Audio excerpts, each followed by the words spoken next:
of losing something I value. Jealousy is an emotion experienced in anticipation of losing something I value. I have a friendship, a good friendship, a really close friendship. And then a third party comes in and my friend becomes close to them too. So it sort of threatens something I value. I value this friendship. A third party comes in and threatens this relationship. I may be in the workplace and I have a good connection with my boss or whatever, or somebody gives me a lot of attention. A third party comes, another person, and they give a lot of attention to them. So once again, it's threatening something which I value in my life. Even around responsibilities or positions. You know, we have a particular role in life, a position in life, and then someone comes along who seems very skilled or very capable, and that actually threatens my role or my sense of position. And so, in a sense, jealousy is an emotion that, you know, that actually when I am under the influence of it, it's like something which I hold as an important and valuable part of my life is becoming threatened because of another party.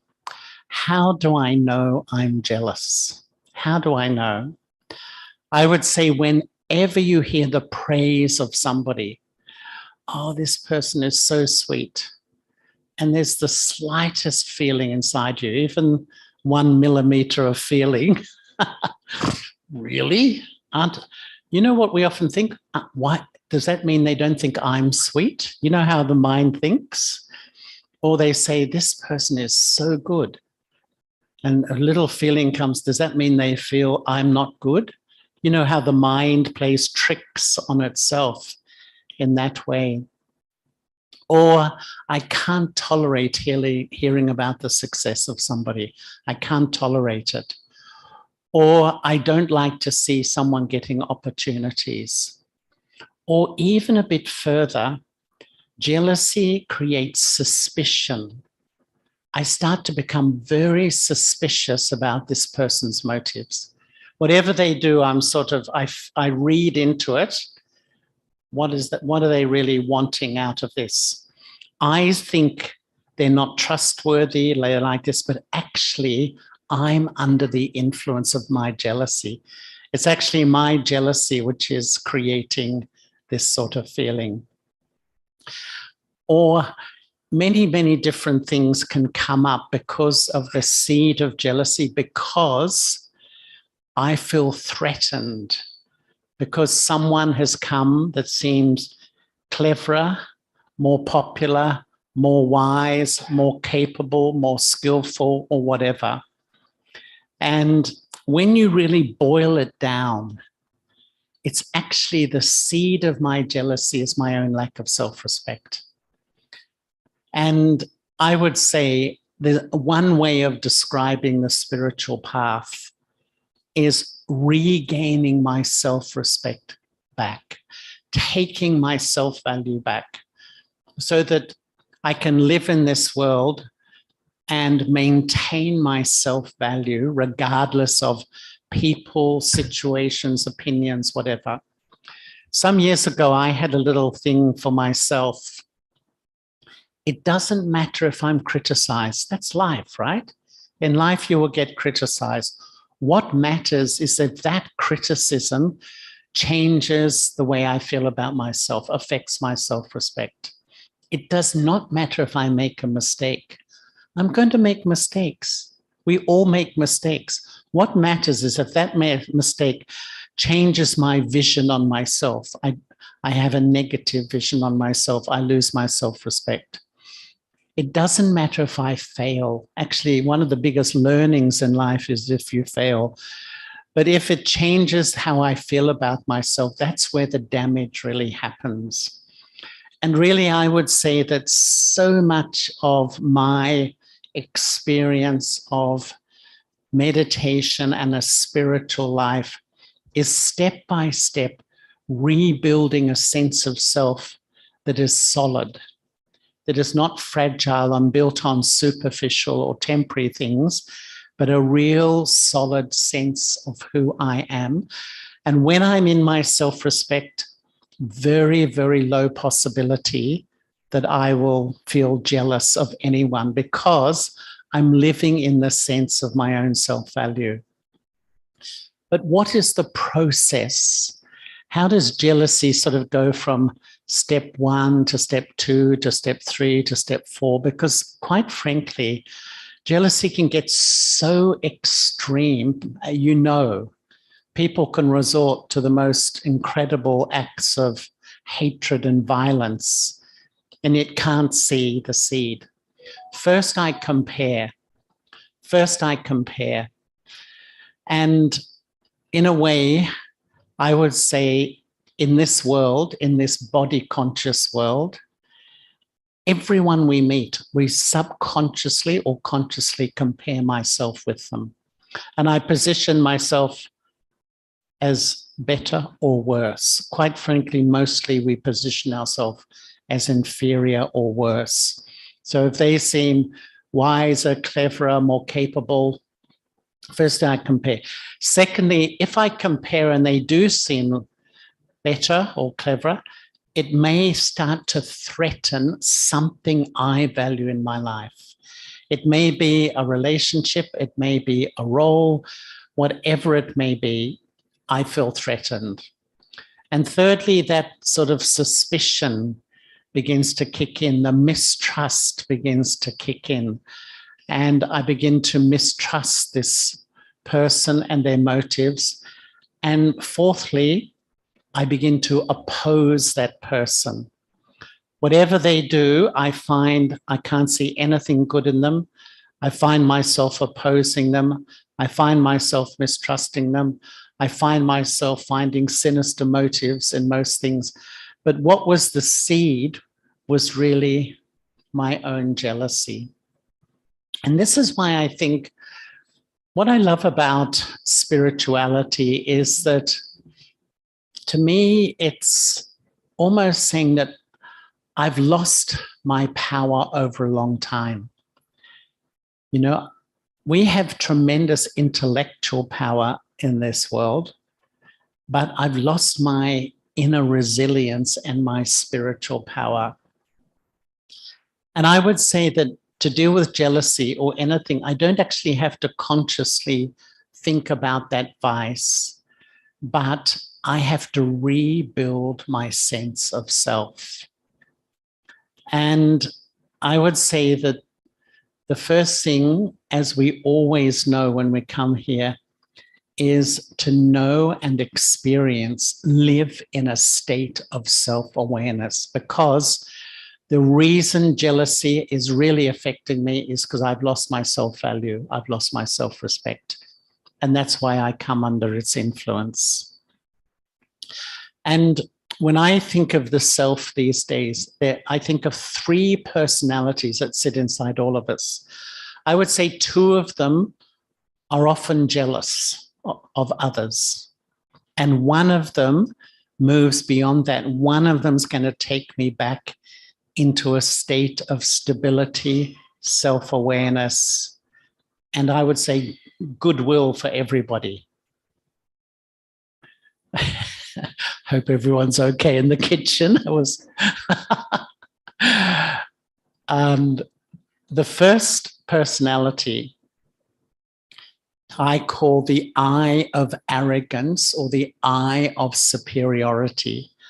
And this personality takes this whole sense of self from all the labels of my body, my gender, my culture, my religion, my profession, my family, my. What is common to all those labels, all of them? They are all temporary. They are all temporary.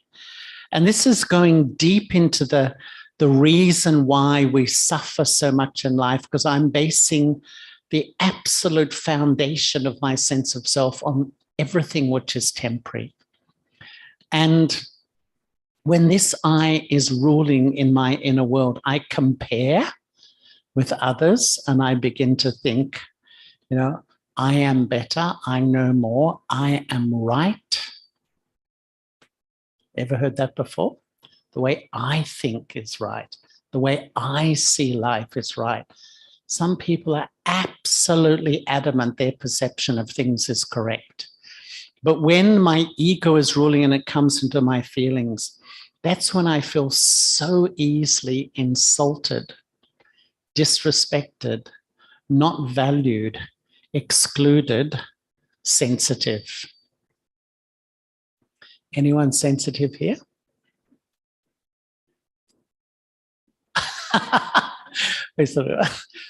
Don't worry, we're all sensitive. Everyone is sensitive, let me tell you. It's a part of life today.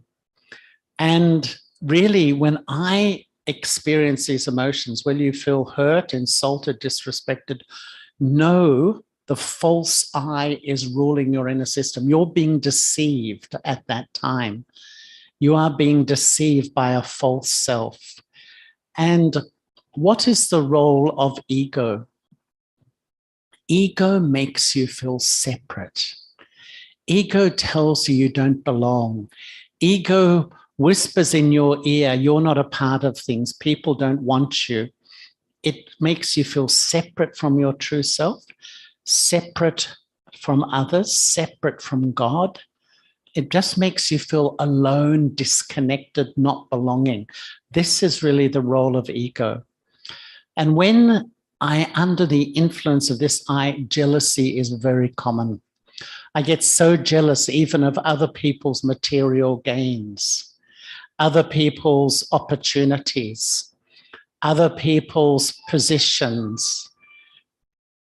You know, so many of these things we feel jealous about.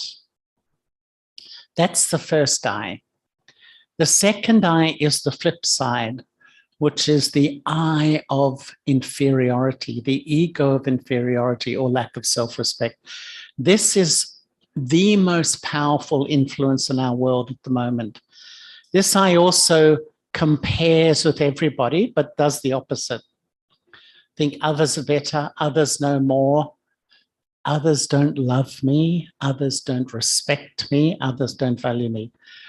There's so many of our human family who chant this in their head every day, every hour, every minute. People don't appreciate me, people don't love me. There's just like a mantra. And unfortunately, I can become so bitter and resentful because that's the reality I've created inside my head. And when it comes into my feelings, I feel hopeless, inadequate, unworthy, and I would say depressed. In psychology, depression is like a sadness that my dream in life to be loved and valued hasn't happened. But in spirituality, depression is like a mourning for the loss of my true identity. You know, I'm living my life, but who am I really? And it's this I gets very jealous when other people seem happy. Just seeing someone who seems happy or content or has a good family life or whatever, that will bring out so much jealousy in this personality. So what often happens is when I'm under the influence of my body consciousness, and it's two children, the I of superiority and the I of inferiority, I go up and down, I fluctuate. One day I'm up, life's great. The next hour, the next minute, the next second, crash. I come right down and everything looks dark and bleak because I'm under the influence of two false selves. And what we learn here is the original I, the soul. And actually, this is lifelong learning. I think most of you come here quite a bit, is that right? You know this, but I often think, we go to university out there and we study and we fill our head with a lot of information. But here, we take one idea. Who am I? And this is spiritual education. I go deeper, deeper, deeper, until the day I die, I'm exploring the truth of who I am. The reality is, and I've been sharing this a bit because I was in Sydney, or I live in Sydney, but I was talking to a man who's a medical scientist. And he was telling me that the latest research in biology, whatever, is that this body, I'm banging the body, we all sit in our own body, is made up of 40 trillion cells, not billion, trillion. How they count them, I've got no idea. It's incredible. But I, the eternal self, the soul, am more subtle than one cell. Just get your mind around that. I, the soul, I am actually not physical. Those 40 trillion are like little bricks, little building blocks that put together a human form. But I'm the consciousness that sits in it. And when I leave it, human beings call it a dead body. It has no life. But actually, I'm the soul that's motivating this body. And he was also saying that in one sense, this body is 99.9% space. I won't go into all the physics of that because I'm not that good at it anyway. It's like a hologram, actually. It's almost like you sit here, I, the soul, the one that thinks, feels, does everything. I've completely forgotten me. I've become completely engrossed in this temporary hologram, which is actually just a vehicle for me to express through. And I've become completely deceived. And that's where really, I think, I find a lot of us know this. 80% of people believe there's something more than a body, 80%, but we don't experience it. And when we start to experience who I am, that I am an eternal, immortal, non-physical point that sits in the front of the brain around the pituitary gland. This is the reality of life. I've lived before this body, and I'm going to pass on after this body. As I start to experience who I am, almost automatically, my sense of self-value begins to return. And I would say the greatest gift in life, the most precious thing, is to take back my sense of self-respect. Not ego, but I build back my sense of self-value. To the extent I have self-respect, I can respect others. To the extent I have self-respect, I will be humble. To the extent I have self-respect, I will be loving and others will love me. And to the extent I have self-respect, life becomes easy.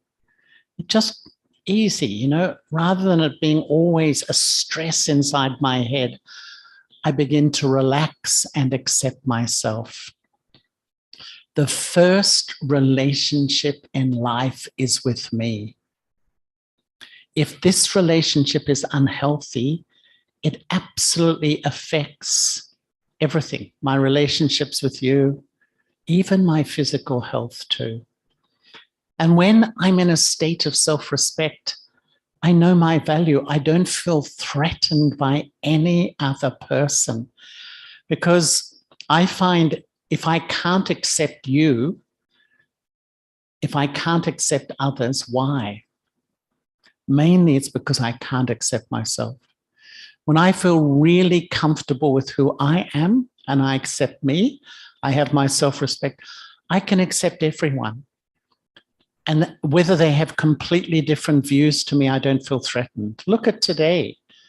Just because someone has a different view, I feel that 20 years ago, if someone had a different view, people used to think, okay, I don't agree with it, but you've got a different view. 10 years ago, if someone has a different view, I don't like you because you think differently. Today, it's almost like if you think differently, I hate you. You know, where does that come from? Deep, deep insecurity, fear, and lack of self-respect. And unfortunately, because that's permeating our world, this culture of dislike and rejection and hatred is getting so strong. And so really, we have to do that work of becoming soul conscious. It's actually paying attention constantly that the reality is, this is my temporary self. It's a wonderful instrument. I look after it, I care for it, I do everything, but it's not me. Just think in your mind, how deep is the conditioning just to be a female or a male, let alone all the cultural conditioning we all have. It's all conditioning based on the labels of my body.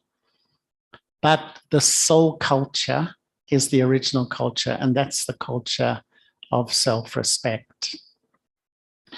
And the second thing is really, I would say, on this journey to really pulling myself out of even being influenced by jealousy, is to experience true love.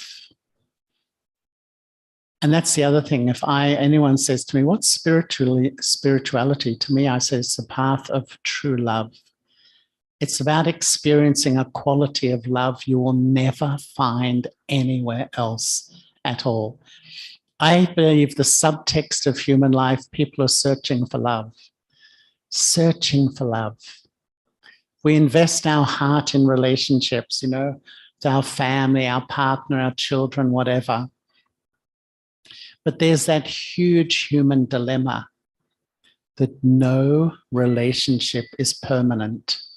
No relationship is permanent, whether it's time, whether it's change, whether it's conflict, whether it's death. No relationship is permanent. And I often feel there's three sources of love: myself, God, my family and friends. For most of us, not much love coming from me for me. Actually, most of us are pretty harsh with ourselves, very heavy-handed. With God, my experience is people have a lot of faith in God. Till this day, you know, about 75% of people in the world have some faith. But I don't think there's a real feeling of real love, belonging, a real interactive relationship, if you can say. So my one source of love is my family and friends. And so if there's a loss or a conflict or a separation, it's like my whole life goes into absolute chaos. What is spirituality? Spirituality is really having a loving relationship with myself as a soul and a loving relationship with God as the Supreme Soul. And you know, I think in my experience, for all the years I've really practiced to be a soul, and practiced as I go about my life to maintain a connection with God, I would say my self-respect has improved enormously, incredibly, changed totally, because you're building your life on something permanent. When I build my life on that which is temporary, it keeps falling down. If you try to build a building with no foundation, what happens? It keeps falling down. But if you have a foundation of who am I and who do I belong to, it's absolutely strong. But I'm not just believing in a concept. I don't meditate and just chant a mantra or a belief. I'm actually communicating with a living being, a real living, experiencing being. But the challenge of being without a body. But is real. I mean, you can see me, right? I think you can see me. I'm up here. I'm a soul, but I'm expressing through this body. But God is a soul that does not have a body. So what do I need to do to communicate? I let go the consciousness of my body. When I meditate, I withdraw, I step back, I let go. I go beyond all these divisive labels of gender and age and culture and education and all the ego associated. In fact, behind all those masks, we're all just souls and we are a human family. And when in that state of soul consciousness, it's like I'm resonating on the same wavelength as God. Sometimes I think it's like God's on the FM dial.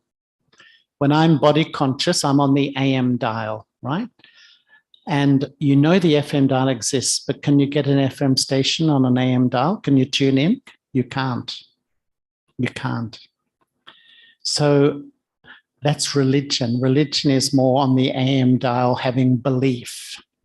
Spirituality is really moving up to that soul conscious level and the reality of God, the reality of God's qualities, an unlimited ocean of peace and happiness and so on, becomes really a part of my experience. It's like I call the lover of the soul. Every moment of the day you can be together. And I love it that we don't hear often say to meditate. Well, we do, but in our own classes, we say to remember God. Why? Because remembering is the most natural thing.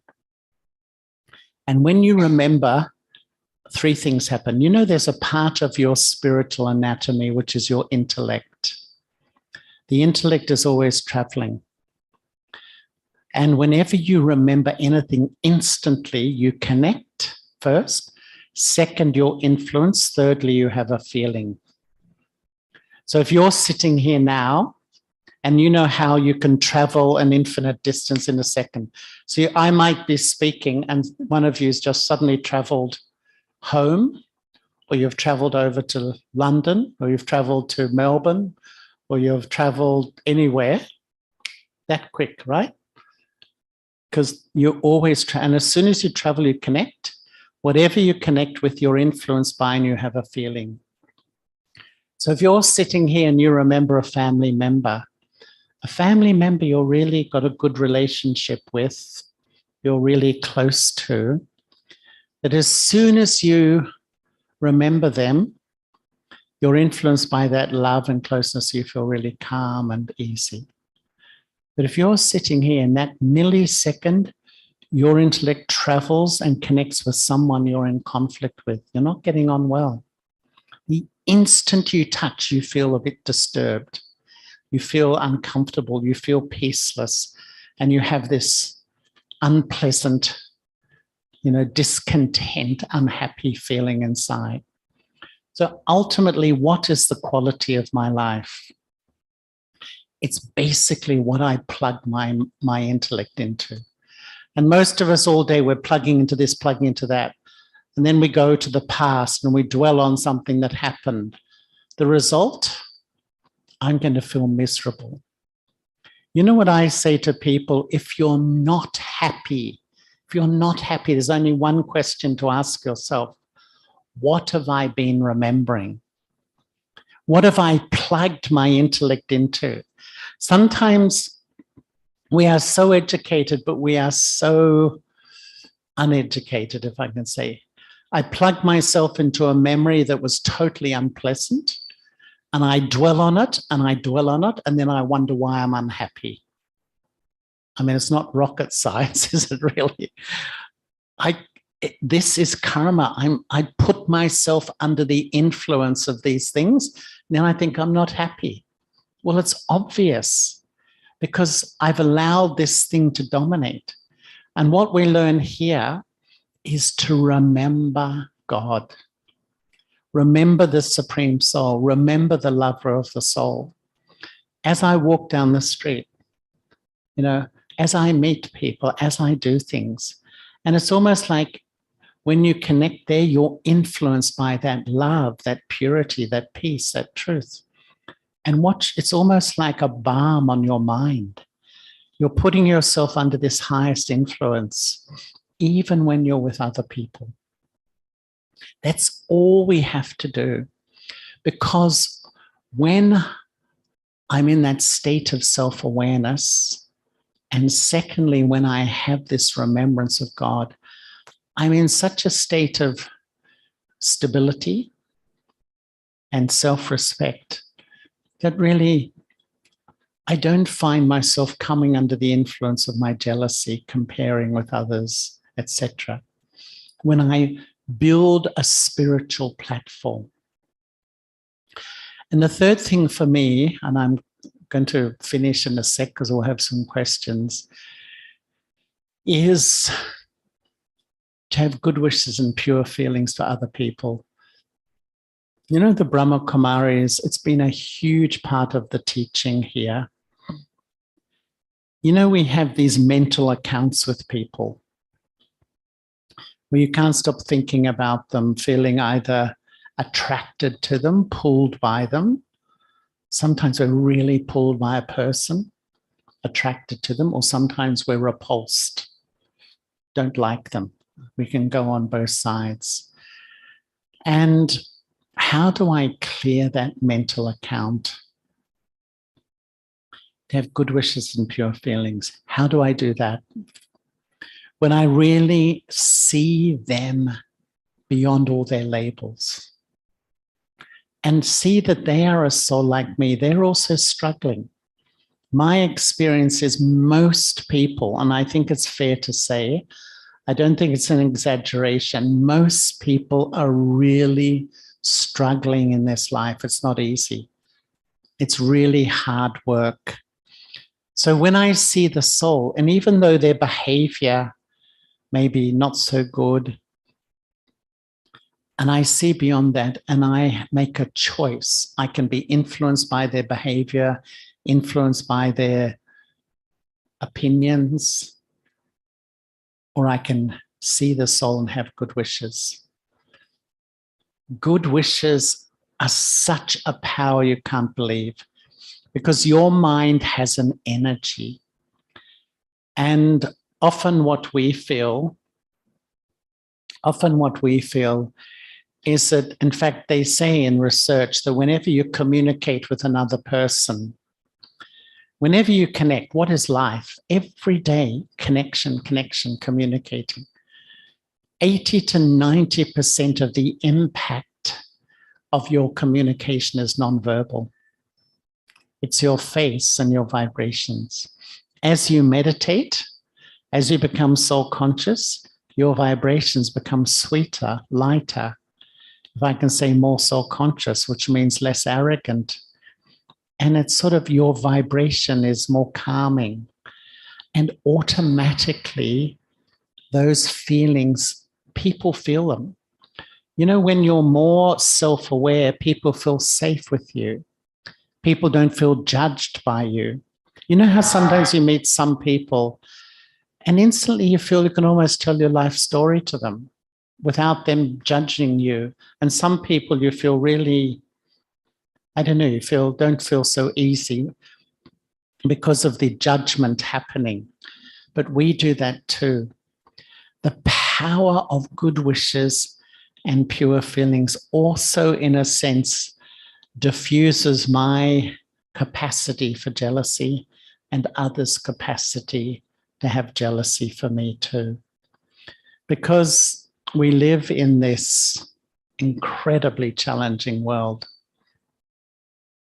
And there's a term which I think describes our world really well. At the end of the Cold War, the American army came together to sort of understand the sort of environment they were working in the world. And they created this acronym called VUCA, V-U-C-A. V for volatile, U for uncertain, C for complex, A for ambiguous. I think it describes our world really well. Anything can happen, boom, in my life or the world, explode. Uncertain, nothing is certain. And the result of that, incredible anxiety. People's anxiety is going through the roof. Complex. We're sitting in Malaysia, or I sit in Australia. Actually, our food and petrol prices and everything is being affected by a war in Northern Europe. And it's going to happen even more. Every little thing in one part of the world is affecting each individual in another part of the world. And ambiguous, nothing is clear. There's no easy answer to anything. That's the sort of world.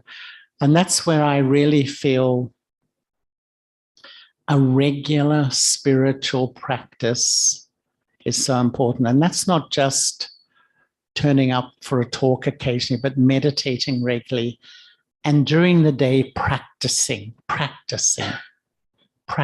what I learn so that I get stronger and stronger. Anyway, I'm going to wind up.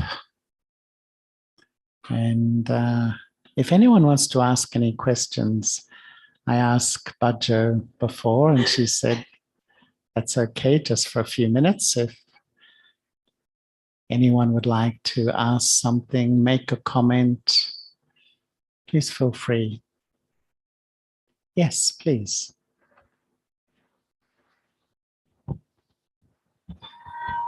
Brother Charlie, sorry, it's too loud. Can talk, yeah. Thank you so much for this wonderful talk. I think, like you said, jealousy is so insidious, and it's so. I think a lot of us, do recognize that, but I actually see it, within siblings, within my own family, and of course, I think out there in the world, and even among children as well, as young as say 3-4 years old, they do get jealous. In fact, when one child, gets a better toy than the others, and they just want to destroy that. So I think, one of the solutions that you talked about is sending good wishes and pure feelings. Yeah. And I'm just wondering whether this can also be done, with our own family, especially with young children, right? I mean, if we were to do that every day, will their behavior change? Will their jealousy actually goes down? Thank you.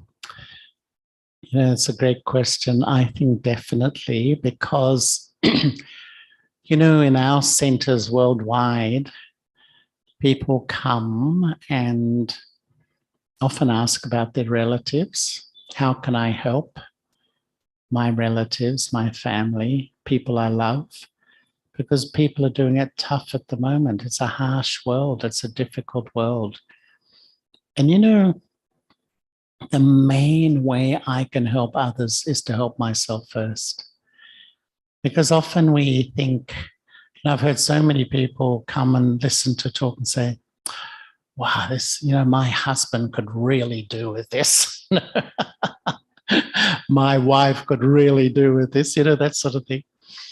Because people learn from who you are and not what you say. And when you become a person of goodwill, children will automatically copy you. That's how they believe life should be lived. And I think that,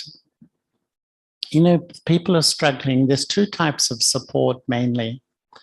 Emotional support is when you see someone who's going through the hard time and you sit with them and you encourage them and you support them. It's good. Often you talk for hours trying to help. And what happens? The next day you come back and they're back to square one, you know? Then you talk to them again. But spiritual support is when you know their value and you have goodwill for their value. You can't underestimate. It's like a spiritual support. And no matter how that person goes up and down, your vision is on their goodness. And you can help you. This is ultimate power. Because I remember when I was living in London, there was one of the people coming, such a lovely person, but like most human beings, he'd lost his self-respect. And I remember he used to give himself the title, the most negative person in the world. I mean, that's a pretty big title. And you know what he said? He'd come to the center in a really bad mood. And Daddy Jenki was living there at that time, who was the head of the Brahma Kumaris later. And she could see his value, and she refused not to see that. And he said, just her faith in me, her belief in me helped me. And she didn't say much. It was more conveyed through the eyes and the face. Because we're living at a time people don't want to hear much what you say. They don't want advice, but they want love. More than anything, they want love. And your love comes through your expression and your vibrations. And I really think that how can we help family, children become the best example? They learn from who you are and not what you say. And when little children observe, you know, it's so known in sociology that when a little boy watches his father abuse his mother, what does he learn? That's what he's learned in his life. That's the example he's been shown, to abuse his future wife too. It's a known sociological generation after generation. But if I give respect to everybody and know their value and tune into that value, sometimes I think it's a choice. In life, you have a choice. Every human being has weakness. I can tune into that and I will feel miserable because I'll be thinking about their weaknesses, hurt by their weaknesses. Or I can make a decision. I'm going to actually tune into what's good about people around me. You create a beautiful life for yourself and people will love your company. They'll really love your company. You know, easy to say. I know it's easy to say because sometimes we get so stuck on other people and their behavior and their weaknesses and so on, but actually our vibration. Don't underestimate the power of your vibrations. They can do wonders.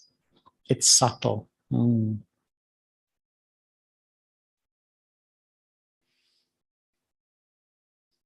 Anyone else? Maybe we have time for one last question.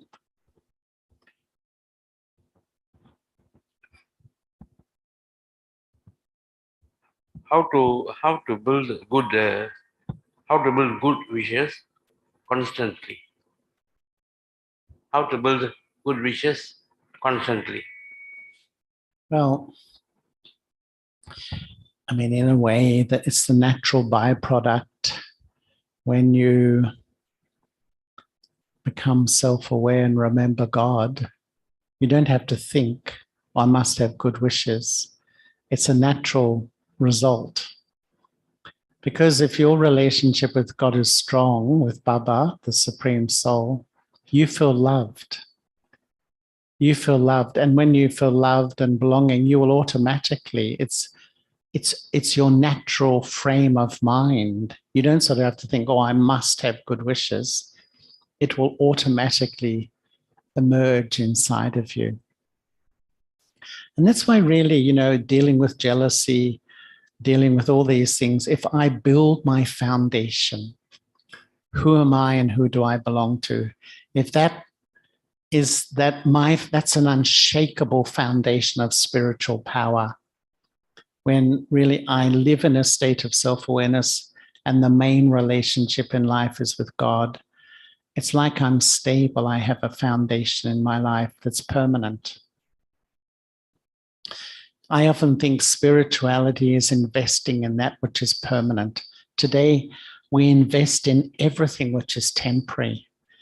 And the more we invest in that, we fear losing. We attach my heart to people, roles, wealth, homes, houses, material things. And then I fear losing them. That's the culture of the modern world. But in spirituality, you invest in that which is permanent. Who am I? Who do I belong to? And as much as the world changes around you, and it's changing so fast, you've built a solid foundation. You can manage this constant change which is going on around me. Yeah. So, is anyone else who... There's a sister up the back corner there, or? Oh, Shanti Bhai, my question is, what's the difference of anger and shriek? Anger and shriek. Didn't get this last word. What's the difference of anger and shriek? Shriek. Shriek. Shriek. Stress. Shriek. Shriek. Shriek. Or strict. Strict. To be strict. Yes. Oh.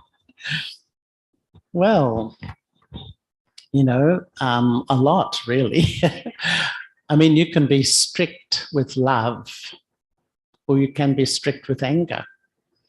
You see, it's not so much the thing, it's the intent behind it. The law of karma is a very deep philosophy, and an action, the power of an action is the intent behind it. So if you're a mother and you feel you have to be strict, but you put your boundaries with a lot of love and respect, but you're firm, then that's no anger involved. But if your face is angry, anger never works. It never, ever works. And anger can permeate so many things because there's layers of anger. There's the blah, when you yell and scream, that's gross. Subtle anger is irritation, frustration. But refined anger is not wanting to be around somebody. Avoiding another human being is anger. So we often don't think, I just don't want to be around this person. Actually, that's my anger. And this is what I love about spirituality. You have to be so honest with yourself. It's actually my anger when I avoid somebody. Because we can have the tools ultimately to manage any relationship, because we're living in a world with such diverse personalities. And, I find if you talk to anyone for about 10 minutes, scratch the surface, every human being has a whole lot of stories about relationships, about other people, their behavior, their mistrust, their this, their that, everybody. And a lot of it just sits inside. And when I'm on my own, it just flushes into my head. And it ruins the quality of my life. It really ruins, it's me. We are so naive that we say it's them. Yes, they did the behavior, but I've chosen to think about them. And that's what I love. Spirituality says, you've got to be honest. I've got to resolve that. I've got to work through. Now I know it's easy to say because we are habituated to thinking negatively about people around me and blaming them. But in spirituality, blame is the ultimate ignorance. It's the ultimate ignorance. Because it's like saying, I give power to you. I give all my power to you. You have control over my life, the way you behave and what you say and do. But spirituality is taking back my own power in that way. And so you can be strict, but be lovingly, firmly strict, not angrily strict. That makes sense. Anyway, Sister Badger, it's 25 to 12. So should we finish up?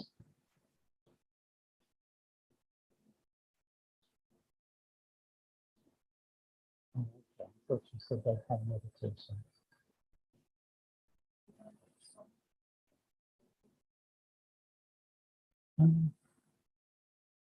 I don't mind for a couple of minutes. Yeah.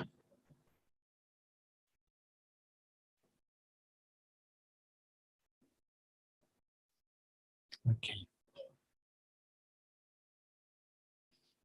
So let's just have a few moments, just a couple of minutes of meditation. And I will just offer a few thoughts.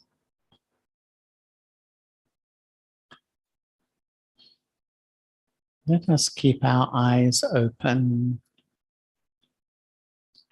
and gently rest the vision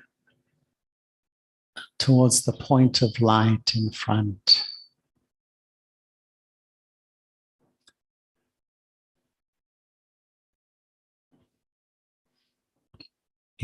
In life, I need to manage so many internal feelings, of which jealousy is one.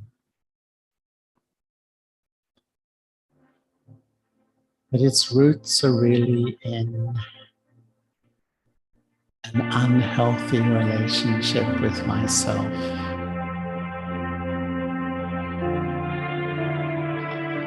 Spirituality is to rebuild a healthy, sustainable relationship with me.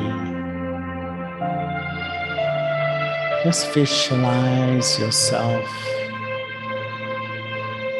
as the soul, a tiny, minute spark of life energy residing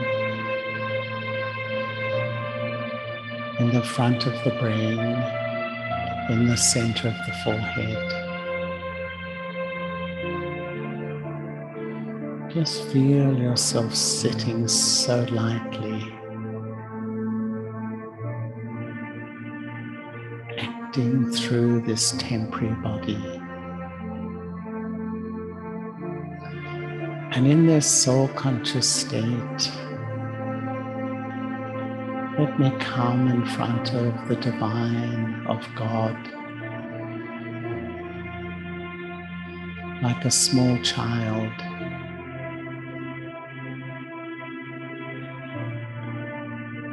And in the eye of my mind, I see a radiant jewel of light,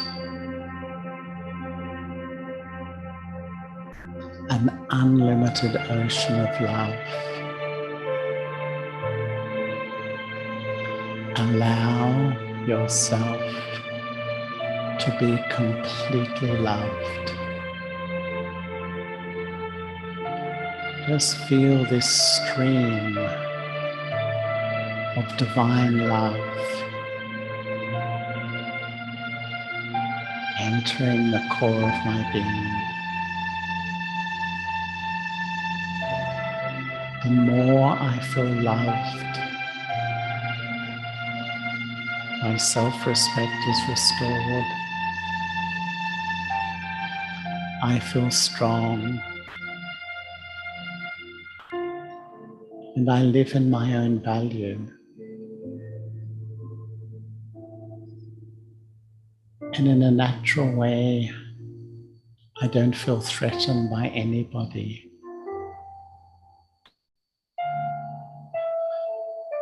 I feel comfortable with who I am. And because of that, I feel comfortable with others too. I allow them to be who they are.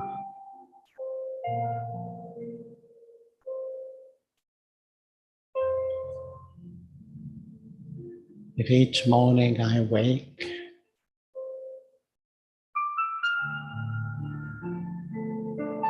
before I think too much, I sit and become soul conscious and remember a lover of the soul.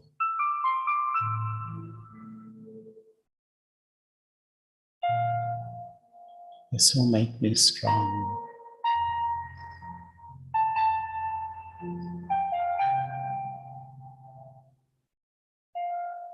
Om Shanti.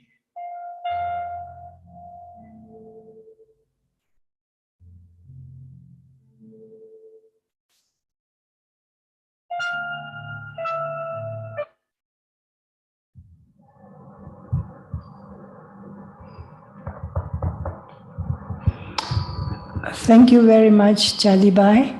Did you all enjoy the class? Fantastic, yeah? Give applause. So, Charlie Bai is going to sweeten your mouths. He will be giving Toli. If you don't mind, Charlie Bai, I'll put a chair up here. So you don't have to come up the steps, just come in line and take from down. Thank you.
I was just wondering who comes here regularly on a Thursday morning.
Self really